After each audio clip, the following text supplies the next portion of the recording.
Well, the service has now ended, and we can see that the west door of the church, that's the one facing Tynwald Hill, has been opened to allow the congregation to leave. First out will be the church choir, followed immediately by the procession of guests who will go to their enclosure at the foot of Tynwald Hill. Now, as you can see, the Royal Chapel of St. John is a fairly typical village church, perhaps not the largest you've ever seen, and there are quite a lot of guests. And I'm sure you'll soon begin to wonder how they all got in. But I assure you that they did, and every seat is allocated to a strict plan. And as is customary on Tynwald Day, the guests include not only the spouses and partners of those taking part in the ceremony, but also a number of official guests of Tynwald. Some of these are parliamentarians from other jurisdictions, and others are distinguished in other fields. All have some links to the Isle of Man. Among our non-parliamentary guests is Mark Kermode, who is joint patron of our Island of Culture project, and as such is one of our principal guests today. Well known as a film critic and author of many movie-related books, among his many interests and achievements, he is perhaps unusually the bass player in the successful skiffle band, the Dodge Brothers.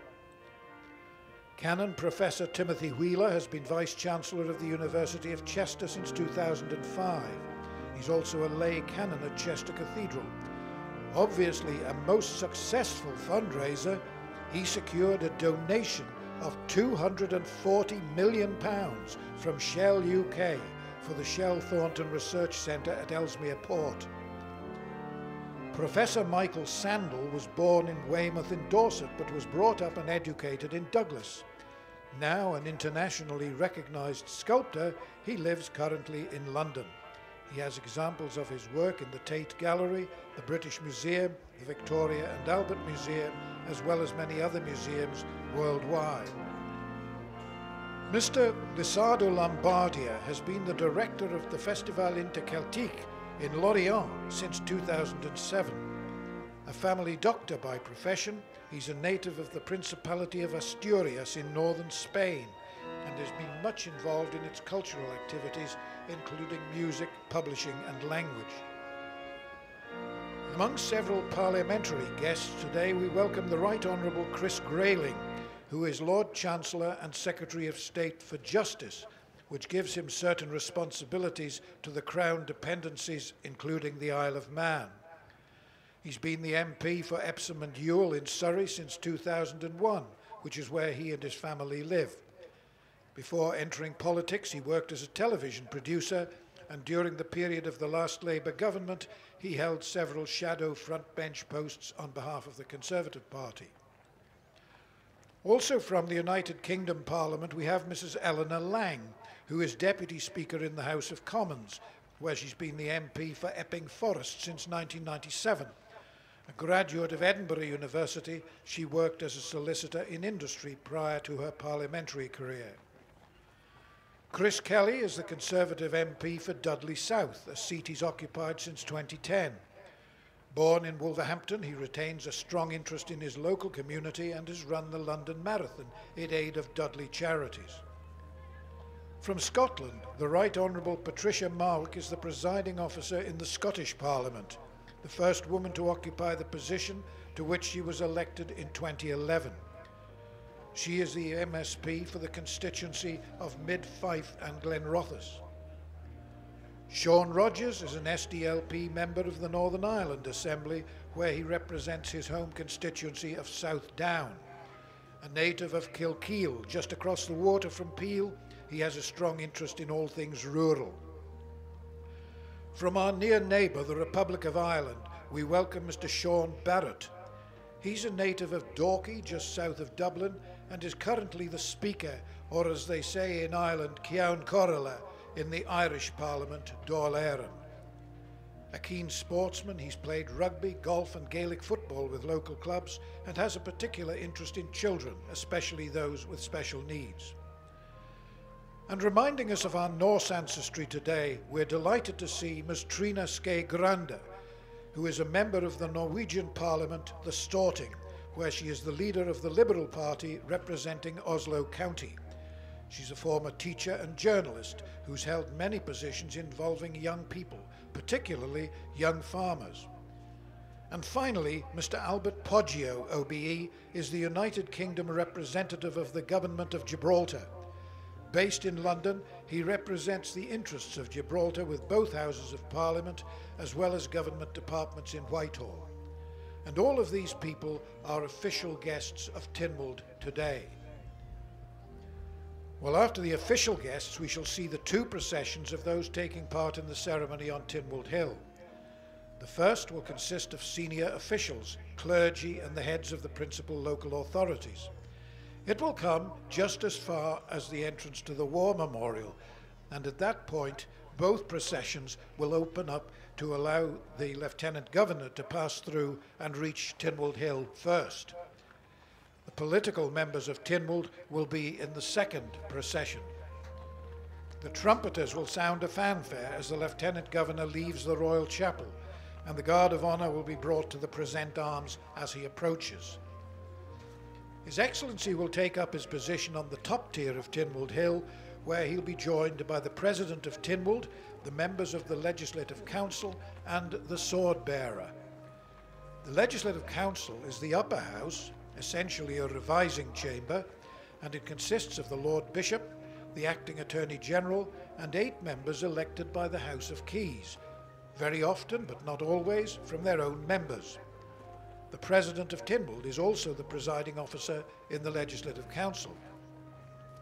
This remains the position at the moment, with members elected by the Keys serving for 5 years at a time. However, Tynwald members seem generally in agreement that democracy would be better served if the Legislative Council was elected by the people. But as with so many things, the devil is in the detail, and no formula acceptable to all parties has yet emerged. The House of Keys, led by Mr. Speaker, is elected by the adult population, and the next 5-yearly election will be held in 2016. I mentioned earlier that the Isle of Man broke new ground in 2006 by giving the vote to 16 and 17-year-olds. And of course the Isle of Man was well ahead of the United Kingdom in giving the vote to women back in 1881. There are 24 members of the House of Keys, including Mr. Speaker, and today they will be on the second tier of Tynwald Hill. The origin of the word keys is lost in antiquity. There have been several theories, none of them substantiated. One, for instance, links the term with the Manx Gaelic word for chosen. In any event, the term keys has been in use since the 15th century. It may be of interest that of the 32 members of the Tynwald Court, there are only 3 ladies, 2 in the House of Keys and 1, the President of Tynwald, in the Legislative Council.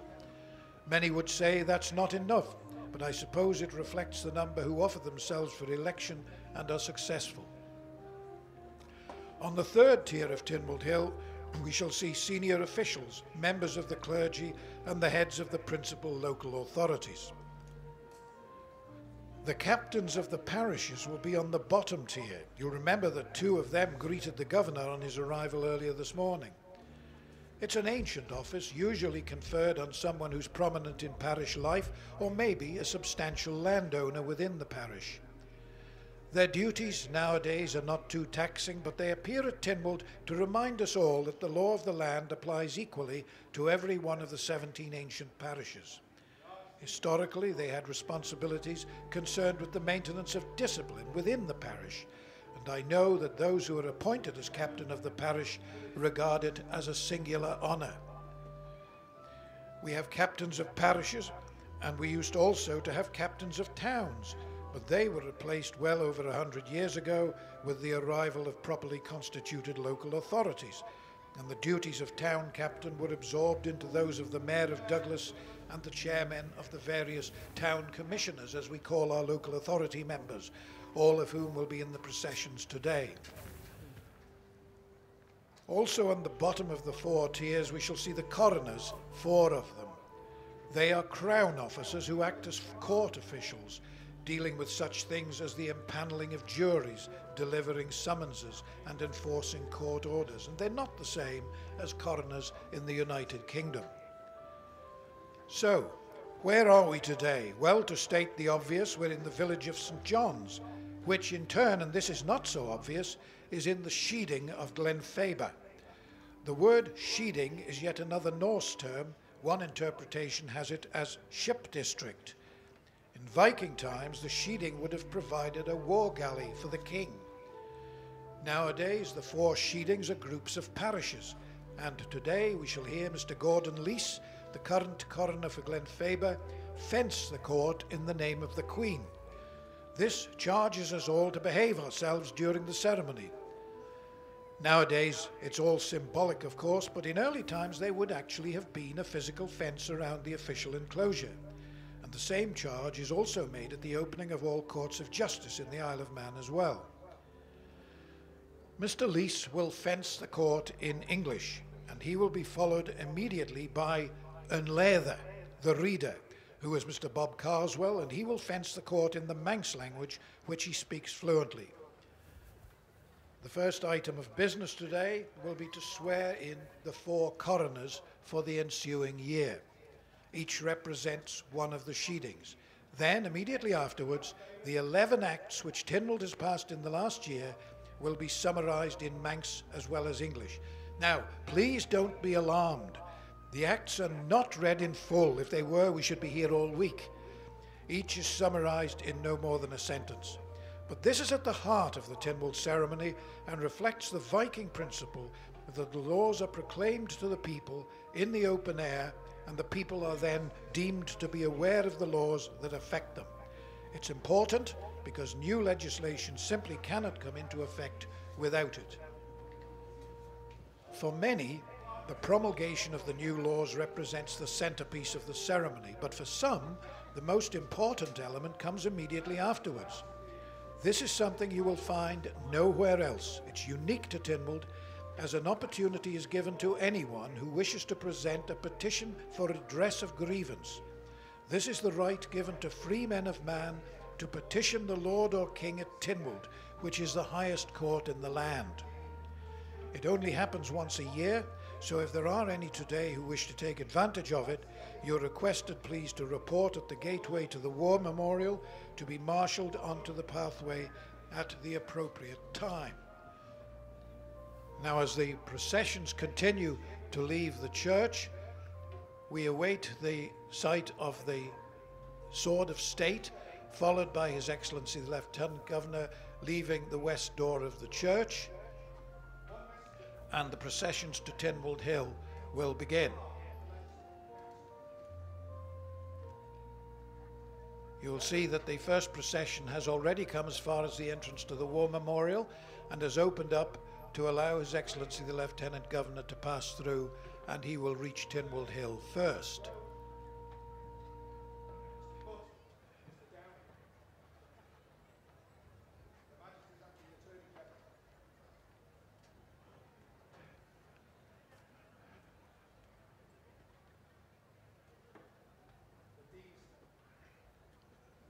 See that Mr. Speaker has just left the church.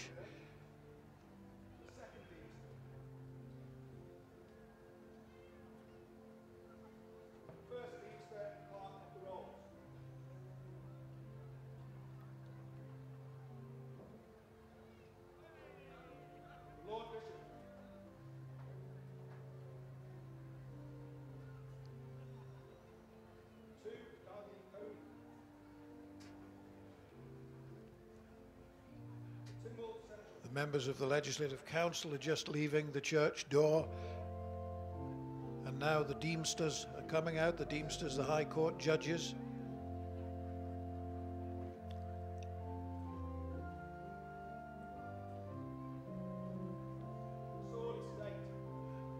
Now we can see the Bishop appear in the west door.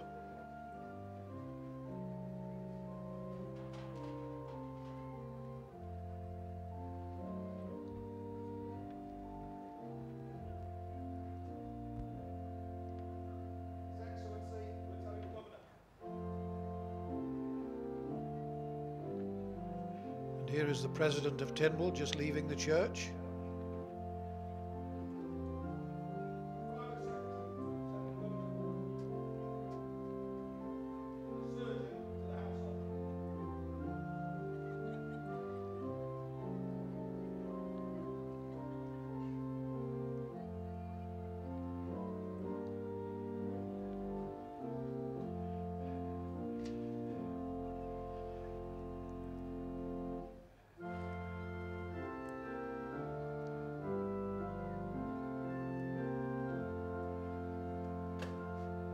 Here is the Sword of State in the doorway now, with the Lieutenant Governor immediately behind.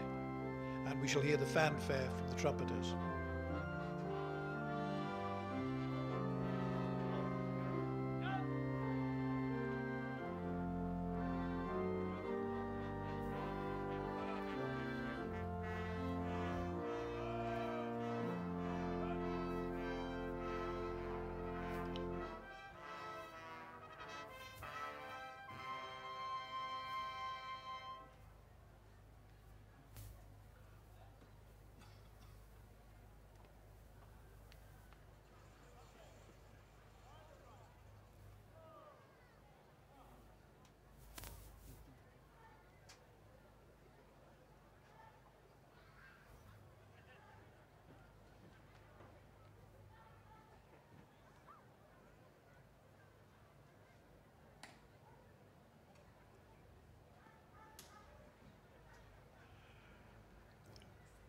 Now, led by the trumpeters, you can see that His Excellency the Lieutenant Governor has started on his 365 feet journey from the church to Tynwald Hill.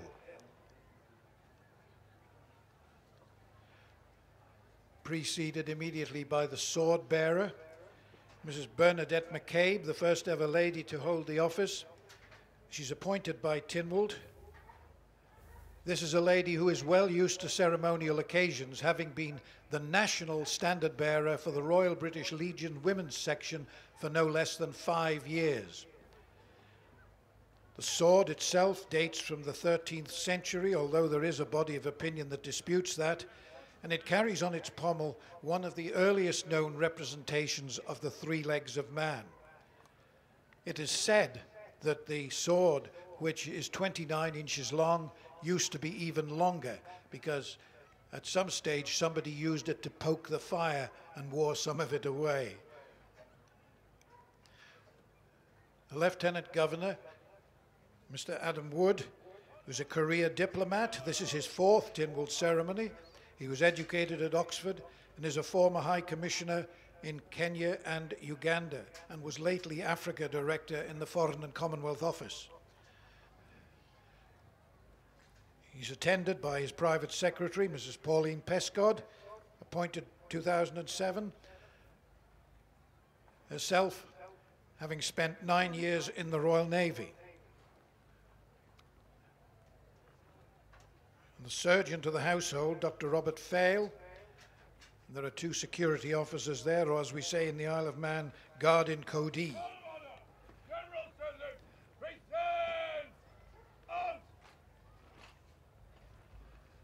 And then the Manx flag, carried today by Mr. Nigel Taylor from the Royal Naval Association Ramsey branch. And he is processing immediately ahead of the President of Tynwald, the Honourable Claire Christian, who was elected in 2011. You'll see that she's wearing court dress with a full-bottomed wig and a blue gown embroidered with silver thread and uniquely carrying Manx motifs on it. And immediately behind the President is the Tynwald Seneschal. That may be an unfamiliar title. It's an office created in 1765, originally to preside over the manorial courts, but now Mr. Paul Doherty, the present occupant, supervises many of the arrangements for today's sitting of the Tynwald Court. And then the Lord Bishop of Soda and Man, the Right Reverend Robert Patterson, enthroned in 2008, spent much of his ministry in South Wales and was lately chaplain to the Archbishop of York. He carries the crozier, made of Manx bog oak in 1908, decorated with Manx silver by Alex Fisher of Chelsea. using motifs found on Celtic and runic crosses. And he carries in his title a reminder of our Norse heritage, the Bishop of Soda and Man, a reminder of the Sodarenses, the kingdom of the Southern Isles, what we now know as the Hebrides. And then His Honour the First Deemster, the High Court Judge, His Honour David Doyle, appointed 2010, Clerk of the Rolls, and he acts as Deputy Governor on occasion, and we shall hear him promulgating the laws in English. Followed by the second Deemster, His Honour Andrew Corlett, appointed 2011, and he will be promulgating the laws in the Manx language. And behind him, not the third Deemster, as you might suppose, simply the Deemster, His Honour Alistair Montgomery, lately Deputy High Bailiff. And then the Acting Attorney General, John Quinn, appointed 2013,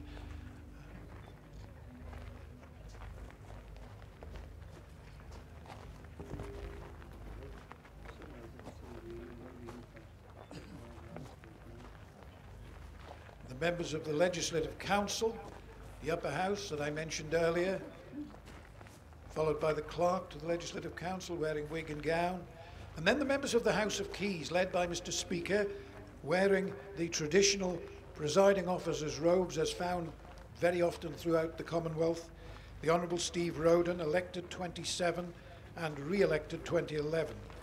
Member of the House of Keys for the constituency of Garth, which is the area around Laxey on the east coast, a pharmacist by profession. And he is followed immediately by the Chief Minister, the Honourable Alan Bell, member of the House of Keys for Ramsey. And then the members of the House of Keys, as I mentioned earlier, with just two ladies among them.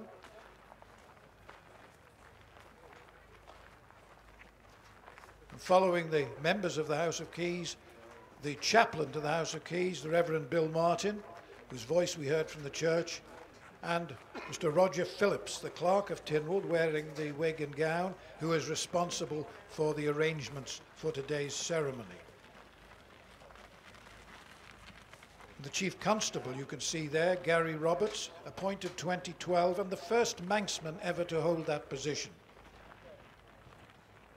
The Chief Secretary, Will Greenhow, appointed 2011.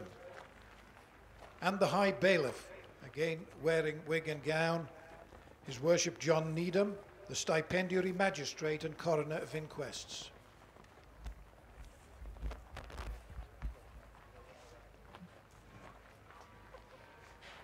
In Leither, Mr. Bob Carswell, who we shall hear in a few minutes, fencing the court in the Manx language. A representative of the island's Justices of the Peace, Alan Gelling, the Chief Registrar, Stephen Crageen, and then we're coming to the leaders of the local authorities. Led, you could see the Mayor of Douglas in his scarlet gown, Councillor Stan Kane, and then the chairman of the local authorities in Ramsey, Captain Nigel Malpas, from Peel, Ray Harmer, and from Castletown, Richard McAleer. They're followed by the Archdeacon of Man, Venerable Andy Brown, and the Vicar General, Her Honour the Worshipful Clare Foles, the first ever lady to hold this office, which makes her the Chancellor of the Soda and Man Diocese and the Judge of the Ecclesiastical Court. Now, Mrs. Foles has spent some time in recent years in the Falkland Islands as senior magistrate, and she is to return there later this week on a temporary engagement in the same capacity. The Roman Catholic Dean is there. We heard him from the church, with the prayers from the church, Pastoral Area Leader for the Isle of Man, the Chairman of the Methodist District, Reverend Richard Hall, and the Senior Salvation Army Officer, Captain Simon Clampton.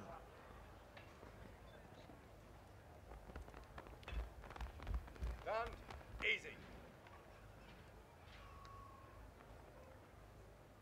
You can see the figure of the Military Liaison Officer, Major Simon Potter, bringing up the rear of the procession in front of two sergeants from the Isle of Man Constabulary in those distinctive white helmets. And now when everyone has gathered in their places on the hill, there will be a general salute.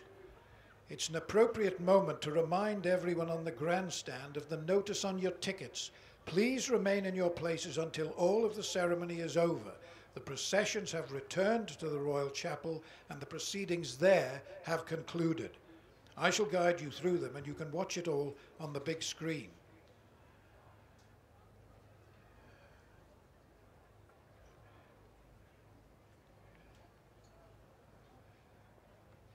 Now, immediately after the general salute and the guard has come down from the present arms, the first voice we shall hear from Tynwald Hill will be that of His Excellency the Lieutenant Governor.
Learned First Deemster, direct the court to be fenced.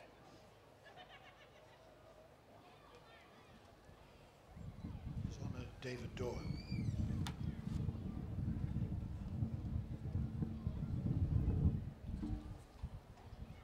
Coroner of Glenfaber Sheeding and in Lyda, fence the court.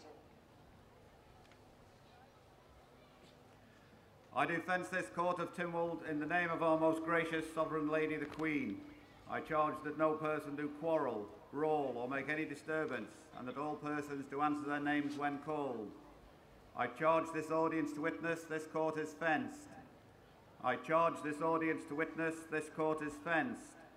I charge this whole audience to bear witness this court is now fenced. And now we shall hear the same charge in the Manx language. Tommy Corn Whale Shaw Fohera, ons enem charen vanin.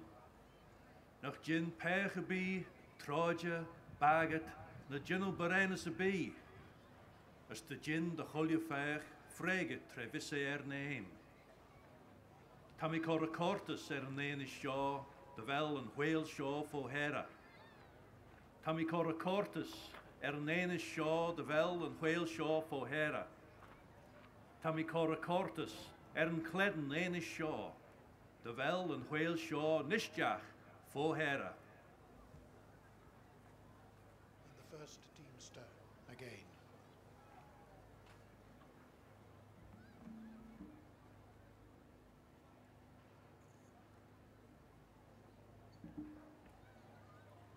Incoming coroners, take the oath in ancient form to execute your offices for the ensuing year and to receive your staves of office from the hands of His Excellency.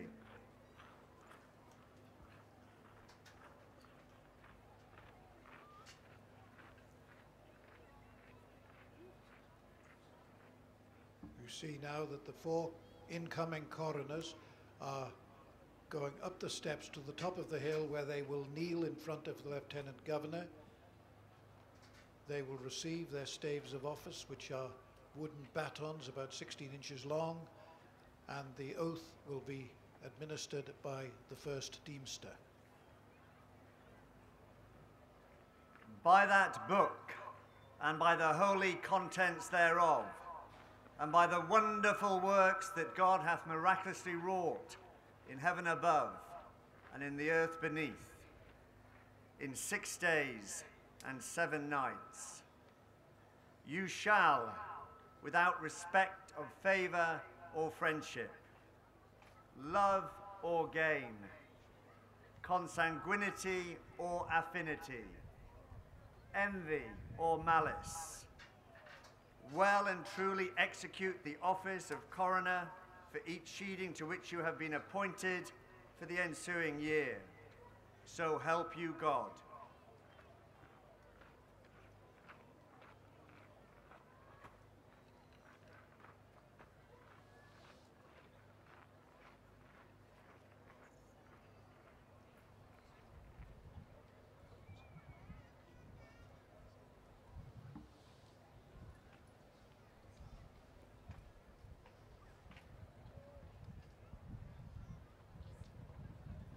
As you can see, the coroners have received the oath of office and their staves of office from the hands of His Excellency, and are now retiring to their places on the hill, and we shall hear once again the voice of the Lieutenant Governor.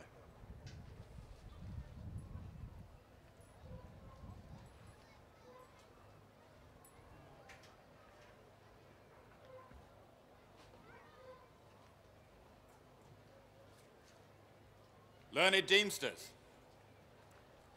I exhort you to proclaim to the people in ancient form such laws as have been enacted during the past year and which have received the royal assent. The first Deemster.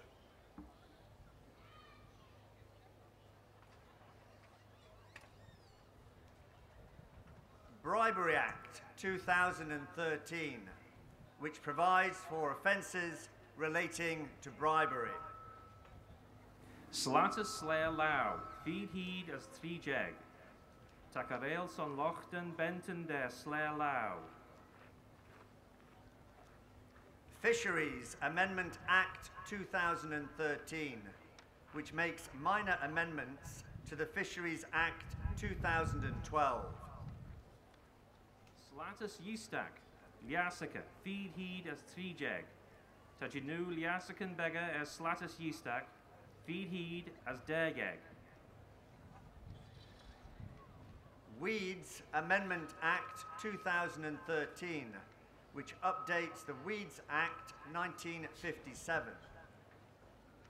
Slatas luzon skelyadak liasaka, feed heed as 3 jeg.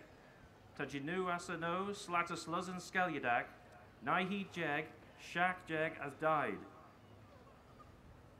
Regulation of Care Act 2013, which makes new provision about the regulation of care services and social care workers, and provides for a departmental fostering service.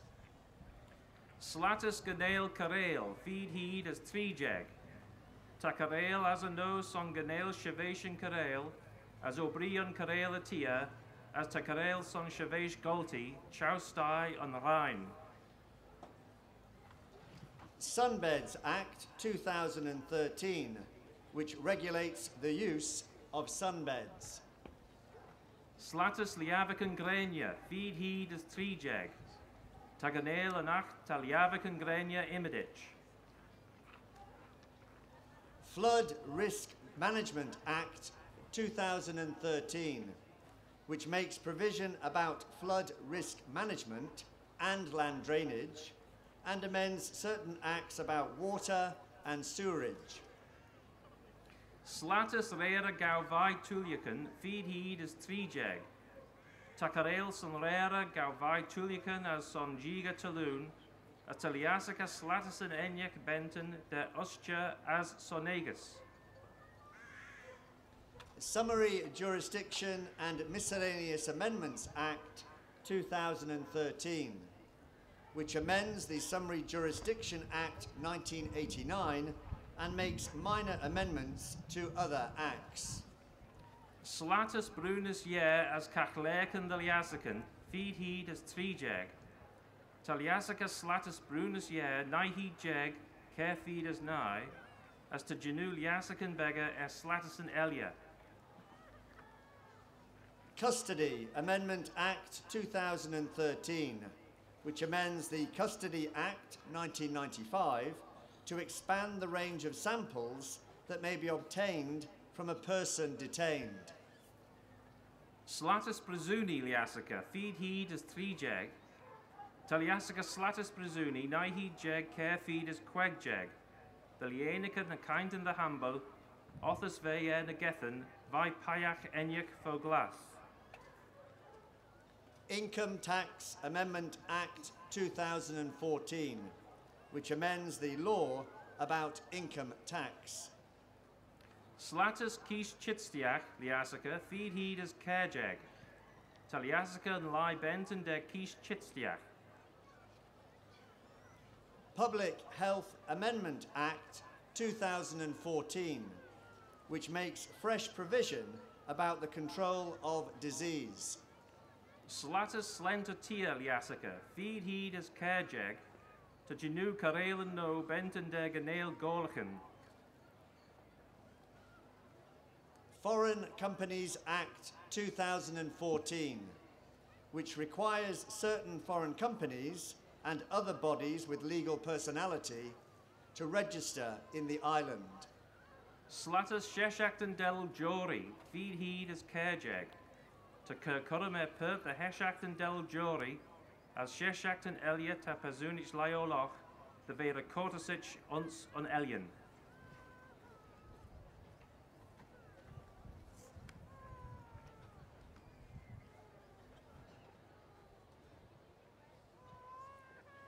Has Your Excellency any further commands?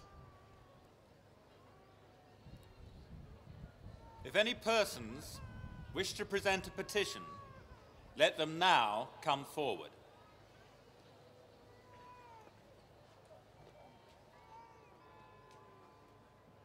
Now, this is the procedure that I mentioned earlier, and we can see that, yes, there are several petitioners entering the processional pathway and making their way to the foot of Tynwald Hill, where they will present their petitions to the Clerk of Tynwald, who will deliver them to His Excellency the Lieutenant Governor.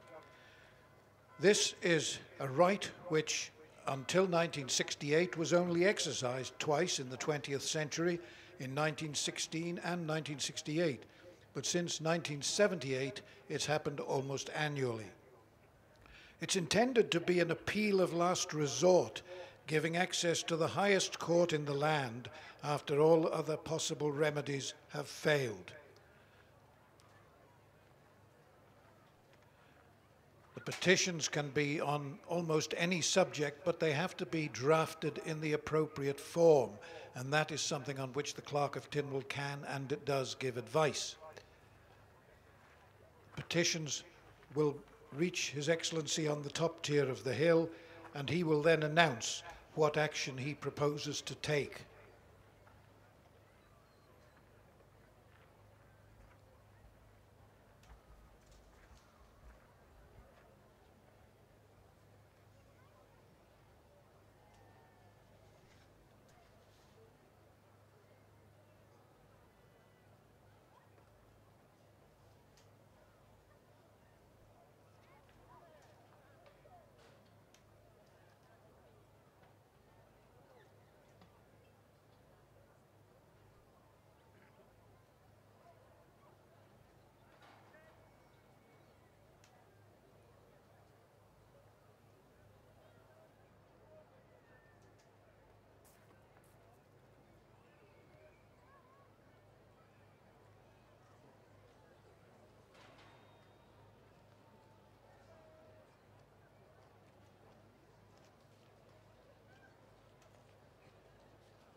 Now the Lieutenant Governor.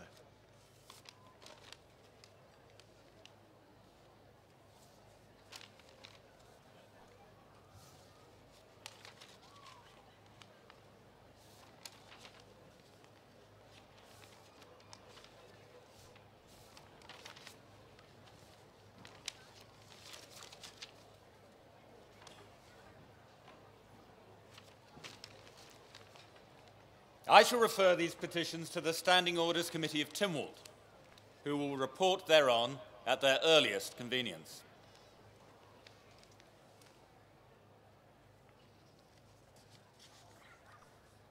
Now, having heard the decision of the Lieutenant Governor, the petitioners will retire,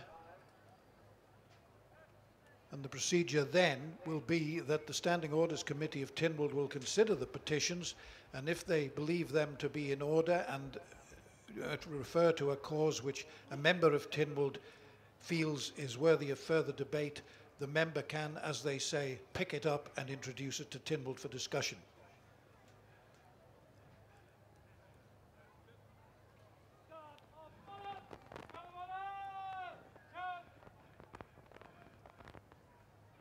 There will now be a fanfare leading into the Manx National Anthem, after which we shall hear the voice of the Lieutenant Governor once again.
Now the Lieutenant Governor. This concludes the proceedings on Tynwald Hill. There will now be a sitting of Tynwald Court in the Royal Chapel, with the learned deemsters, the captains of the parishes, and others here assembled. I am pleased to accept the invitation of the President of Tynwald to be present at the sitting of Tynwald Court and to witness the captioning of the acts just promulgated. Well, as His Excellency has indicated, the processions are now going to reform and return to the Royal Chapel, where there will be a short but highly significant meeting of the Tynwald Court. Like the church service earlier, we're not able to see it directly, but with the help of technology, we shall all be able to watch it on the big screen.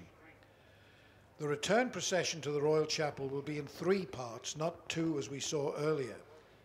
Firstly, the Lieutenant Governor and the Deemsters will proceed directly to the robing room, leaving the President to be the first to re-enter the chapel.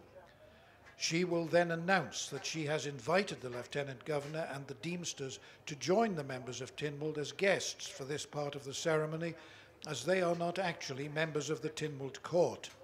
They will enter by the south door, that's the one facing the main road. But before all of that, we shall hear the voice of Police Superintendent Kevin Wilson, calling the members of Tynwald and others off Tynwald Hill.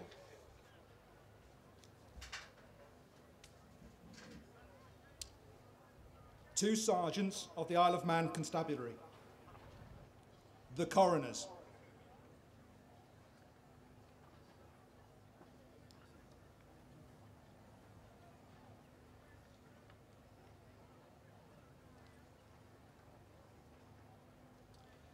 the Senior Salvation Army officer,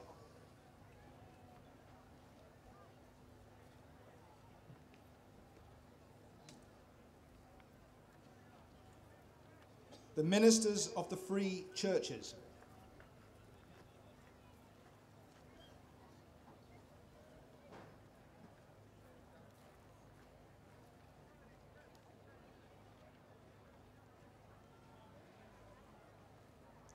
the chairman of the Isle of Man district of the Methodist Church,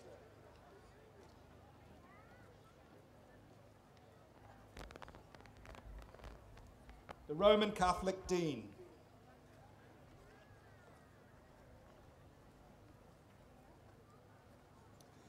the beneficed clergy,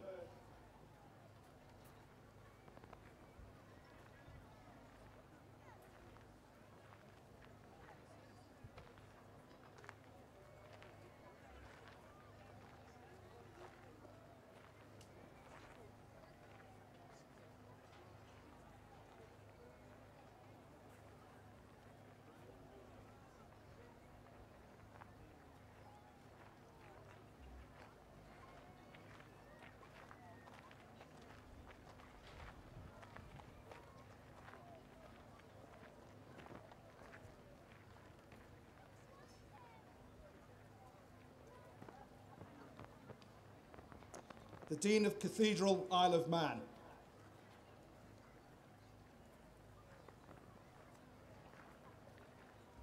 the Vicar General,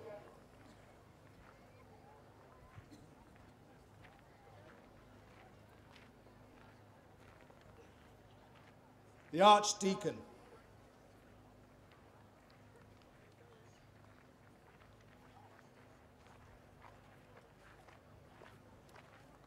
the Chairman of the Town and Village Commissioners,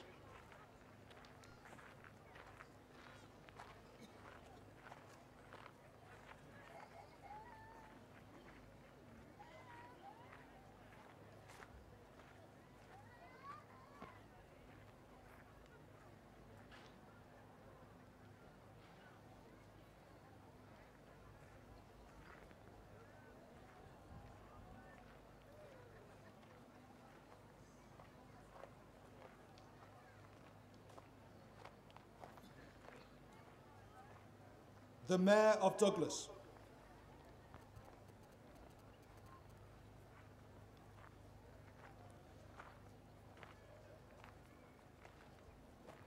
the Chief Registrar,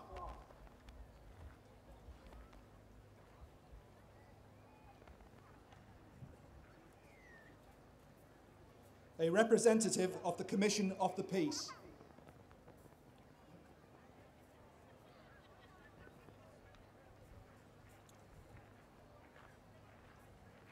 the captains of the parishes,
in Leida,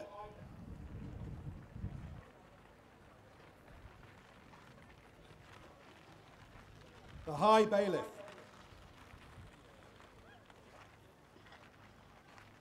the Chief Secretary,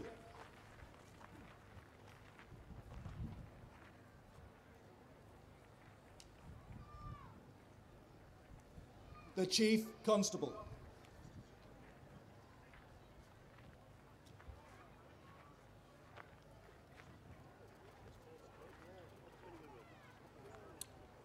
the members of the Legislative Council, Mr. Corkish and Mr. Coleman,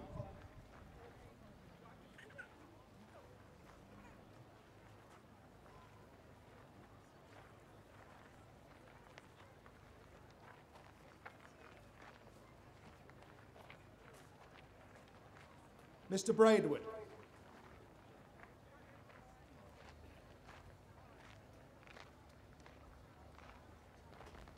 Mr. Crowe, Mr. Turner,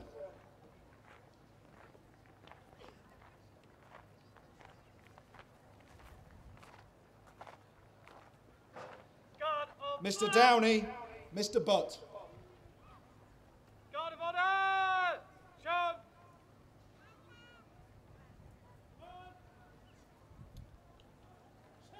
Her Majesty's Acting Attorney General,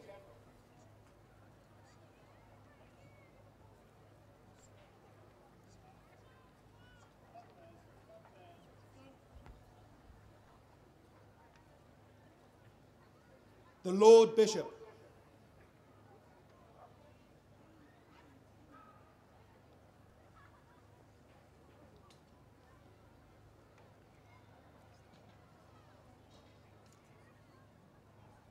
two messengers of the House of Keys,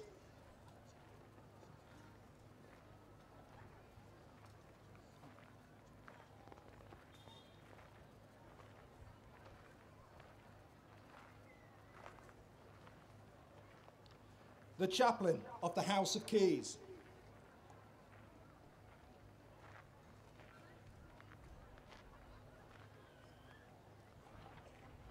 the Clerk of Tynwald, Secretary of the House of Keys and Counsel to the Speaker,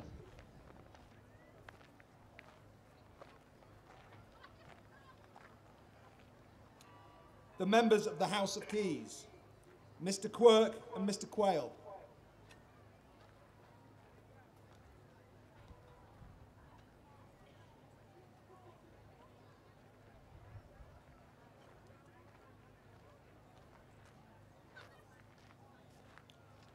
Mr. Hall and Mr. Anderson,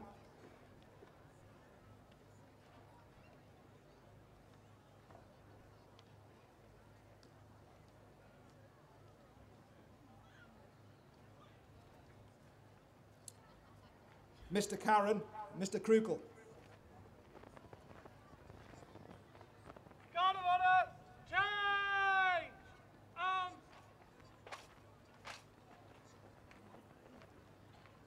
Mr. Henderson and Mr. Cannon,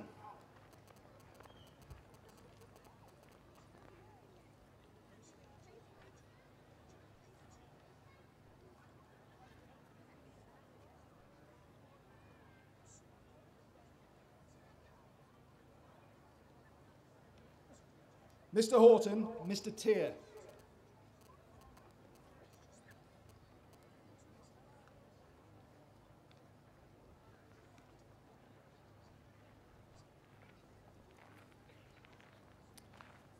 Mrs. Beecroft, Mr. Singer,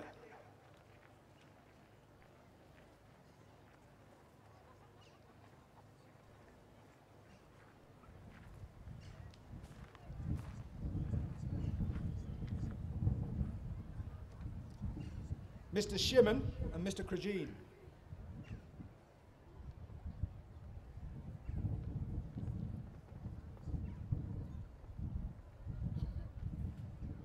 Mr. Thomas and Mr. Watterson,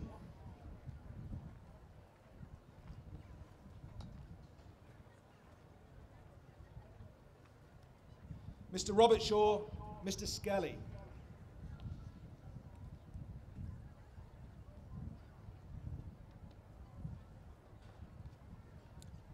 Mrs. Cannell, Mr. Gorn,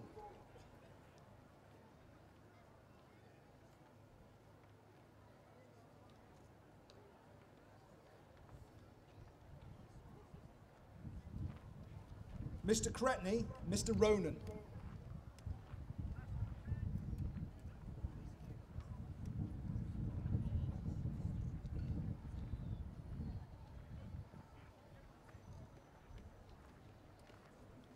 The Chief Minister.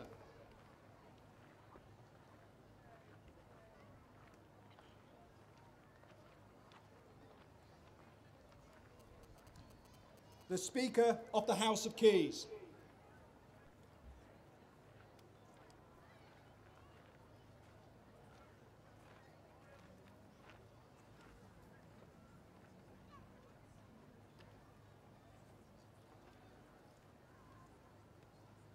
One messenger of the Legislative Council.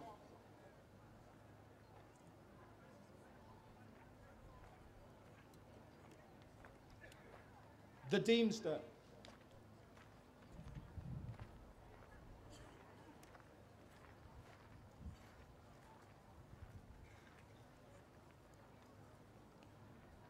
The second Deemster. God of Honor, change! The first Deemster and Clerk of the Rolls.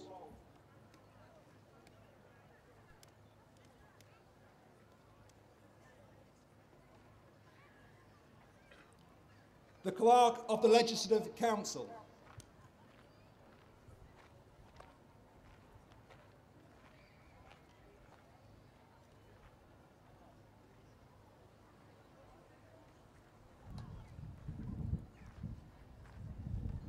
Two, Gardine Cody.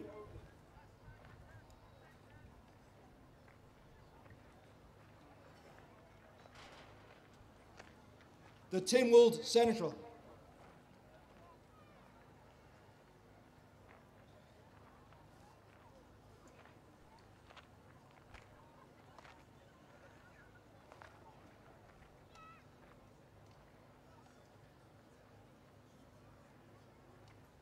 The President of Tynwald.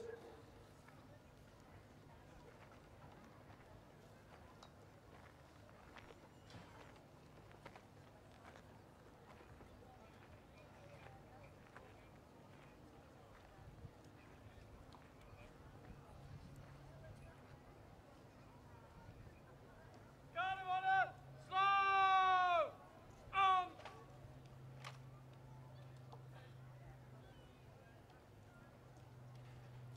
Two sergeants of the Isle of Man Constabulary.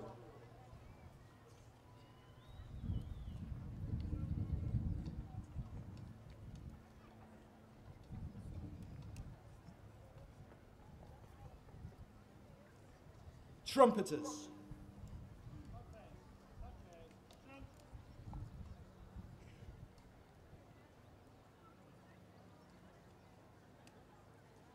The Sword of State. God of Honor, General salute, present!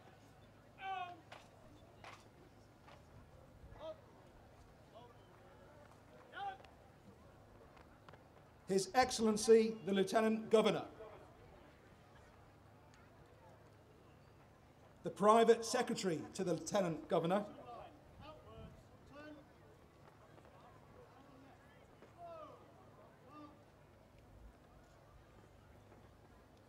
The Surgeon to the Household.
Well, you can see now that immediately behind the official processions comes the procession of guests making their way back to the church.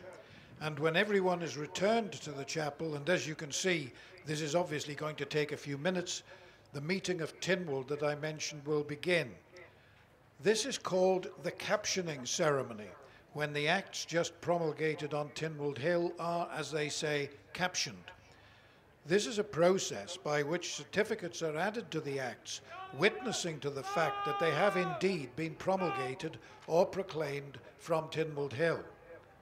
You could argue that this is the most important part of the whole ceremony, because without it, the new legislation would simply lapse. Each certificate will be signed first by the President of Tynwald and then by the Speaker of the House of Keys. And by custom, these signatures are written using quill pens. And then, on the conclusion of the captioning of the acts, the President of Tynwald will invest Mr. Hector Duff with the Tynwald Honour.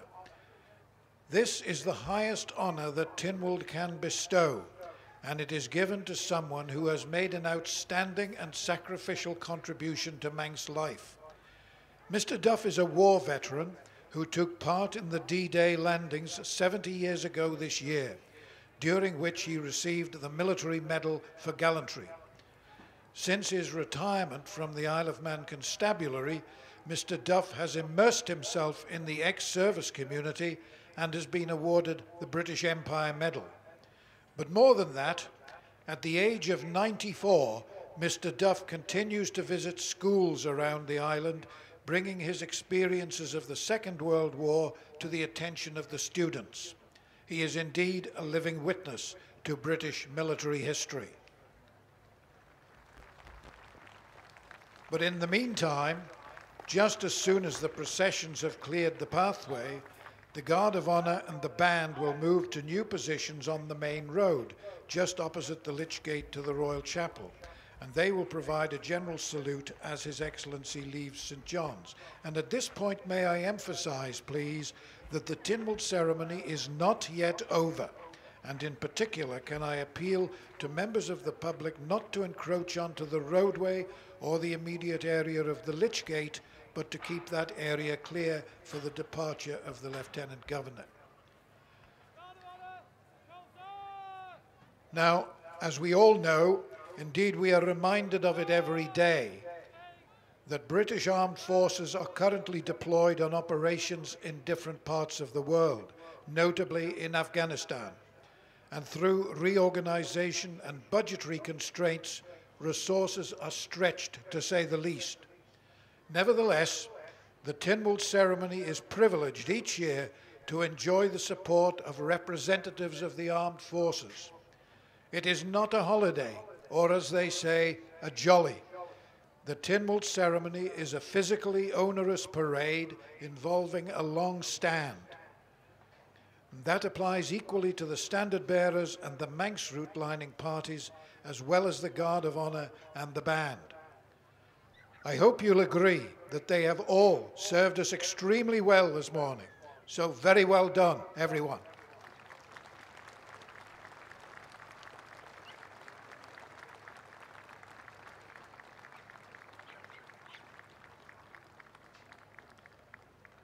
So now, for just a few minutes, as the procession continues its journey back to the church, we're going to listen to the band.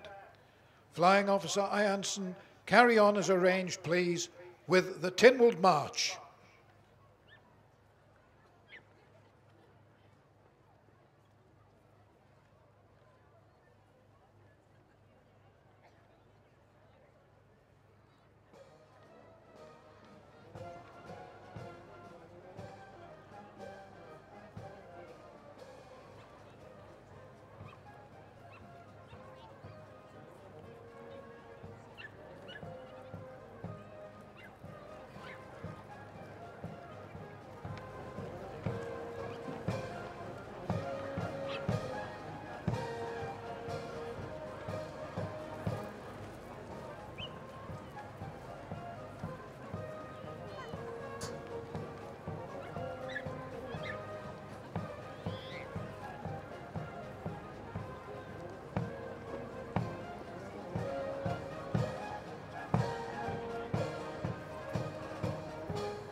Well, we've heard a lot this morning about Vikings, and there's no doubt that they left an enduring mark on this island.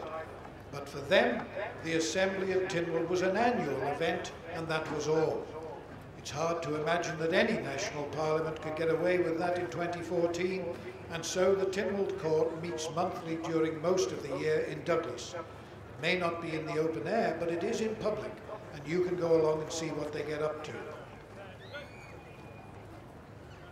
Now, if we turn our attention to the big screen, we can see that the members are assembling and they're just awaiting the last of the guests to get into church, and we shall hear in a few moments the voice of the President of Tynwald to begin the captioning ceremony. In the meantime, the Guard of Honour and the band will be moving down to new positions on the main road.